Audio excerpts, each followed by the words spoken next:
नमस्कार, मैं उमाशंकर सिंह आज आपके लिए लेकर आया हूं अपना साप्ताहिक कार्यक्रम नया निजाम। कहते हैं ना, आपका कर्म आपके साथ होता है सर्वदा।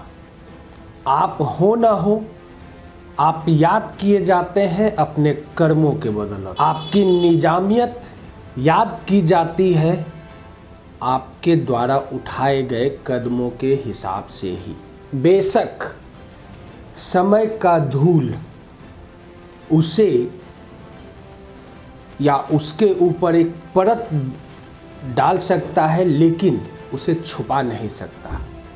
लगभग यही निजामियत सदा साथ होता है आपका। आज मैं चर्चा करूंगा, हमारे एक निजाम थे डॉक्टर राजेंद्र प्रसाद और उनकी भोजपुरी सिनेमा में योगदान। हम बिहारवासी अगर भोजपुरी को जानते हैं और भोजपुरी के सिनेमा से जुड़े लोग हैं तो हमें डॉक्टर राजेंद्र प्रसाद के बारे में जानकारी रखनी चाहिए।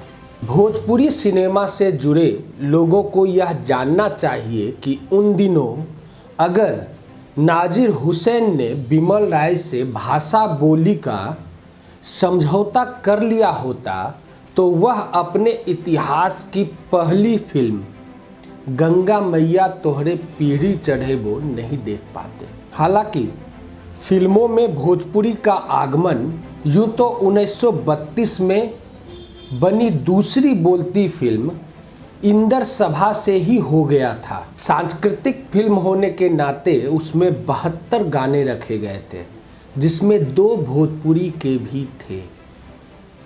हम आज भी इस फिल्म के गीत सुरतिया दिखाए जाओ ओ बांके बिहारी छैला और ठाड़े हूँ तेरे द्वार बुलावे मोरे साजन रे के तौर पर सुन सकते हैं। निर्माता निर्देशक जे मदन ने फिल्म इंदर सभा के सहारे सबसे ज़्यादा गाने वाली फिल्म का विश्व रिकॉर्ड भी बनाया। भोजपुरी से जुड़े लोग इस रिकॉर्ड के साथ अपने आप को जोड़कर गौरवान्वित हो सकते हैं।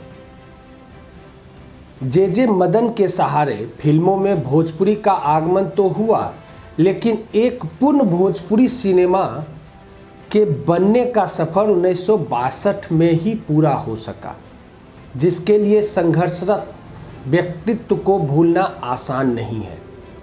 एक आंकड़े के तरफ ध्यान दें तो पाते हैं कि भारत की पहली बोलती फिल्म से लेकर भोजपुरी सिनेमा के शुरुआत के बीच में 103 गुजराती, 59 पंजाबी, 26 असमी और 18 उड़िया फिल्में बन चुकी थी।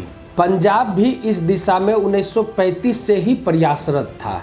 बांग्ला, तमिल, मलयालम, कन्नड़ भाषा में भी क्षेत्रीय सिनेमा पहले से ही उच्च स्थान पर पहुंचने को लालायित था।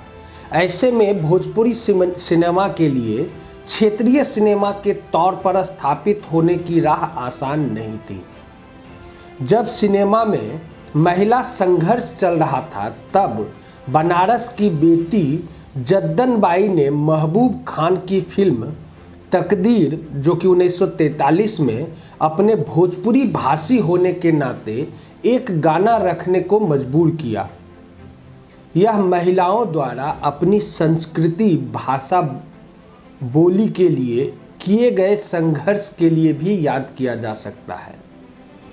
फिल्म तकदीर में प्रयोग भोजपुरी ठुमरी ने इतनी लोकप्रियता हासिल की कि उसके मन में पूरी भोजपुरी फिल्म को लेकर ख्याल आया, लेकिन उनकी यह कसक अधूरी रह गई।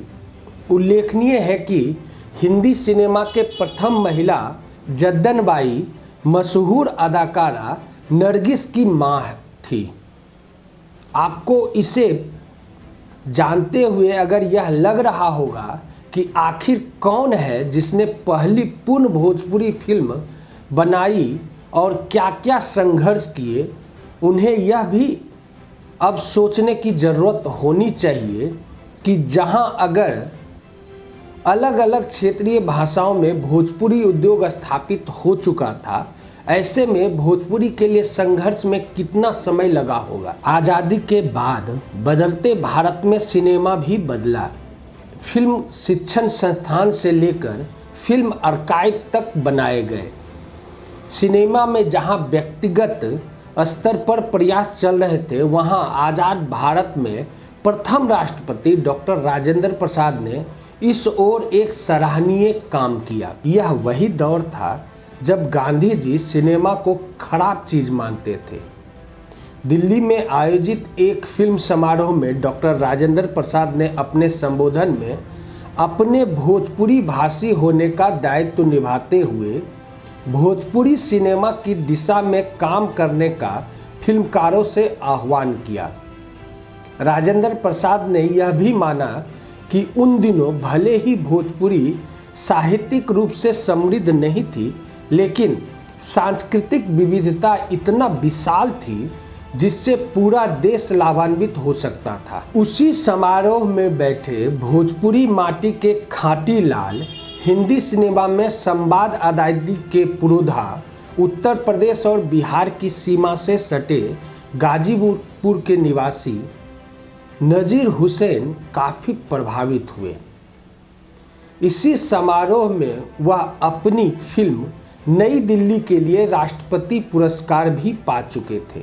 डॉक्टर राजेंद्र प्रसाद के उद्घोष से प्रभावित नजीर ने समारोह में राष्ट्रपति को भरोसा दिलाते हुए कहा कि डॉक्टर साहब समझी, हम आंझे से ही इस दिशा में प्रयत्नशील हो गई, रौरा शुभकामना करी। यहीं से शुरुआती भोजपुरी फिल्मों की वास्तविक नींव पड़ी। नजीर की अपनी अभिनय और लेखन क्षमता के बदौलत ही फिल्मकार बिमल राय ने उन्हें अपना सहयोगी बनाया था। बिमल राय की 2 बीघा जमीन के लेखक नजीर साहब ही थे। लेखन की प्रबलता तो उनकी इसी फिल्म से जानी जा सकती थी। इसी सहारे उन्होंने पहली भोजपुरी फिल्म गंगा मैया तोहे पियरी चढ़ैबो की पटकथा लिखी और सबसे पहले बिमल राय के पास गए। बिमल दा को कहानी बहुत पसंद आई, लेकिन उन्होंने इसे हिंदी में बनाने को कहा। नजीर साहब ने अगर उस दिन अपनी कहानी के साथ बिमल दा से समझौता कर लिया होता तो भोजपुरी में बनी पहली फिल्म की तिथि कोई दूसरी और हो सकती थी। उनका धैर्य उनके ही एक कथन में दिखता है, ई फिल्मिया चाहे जहिया बने, बाकी बनी तब भोजपुरिया में बनी। निर्माता की तलाश जारी थी। अपने सह कलाकार असीम से कई बार बात कर चुके कि अरे असीमा, मर्दे केहुन मिल जाए तक कैसहू इस फिल्मिया बना ले। गौरतलब है कि उन्हें बम्बई में कोई निर्माता नहीं मिला। भोजपुरी में धन आखिर कौन लगाए। जल्द ही कोयला व्यापारी और थिएटर हॉल मालिक विश्वनाथ प्रसाद साहबादी के तौर पर उन्हें निर्माता मिल गया। फिल्म के बनने के क्रम में कई रोचक पहलू भी सामने आते हैं, जिन्हें हम अभिजीत घोष की किताब सिनेमा भोजपुरी में पढ़ सकते हैं। बम्बई के दादर स्थित प्रीतम होटल में पूरी फिल्म का रूप रंग और खाका तैयार हुआ। नजीर ने निर्देशक कुंदन शाह को बनाया, जो खुद बनारस से ताल्लुक़ रखते थे। 1,50,000 का बजट निर्धारित हुआ, लेकिन बनते बनते यह आंकड़ा 5 लाख को छू गया।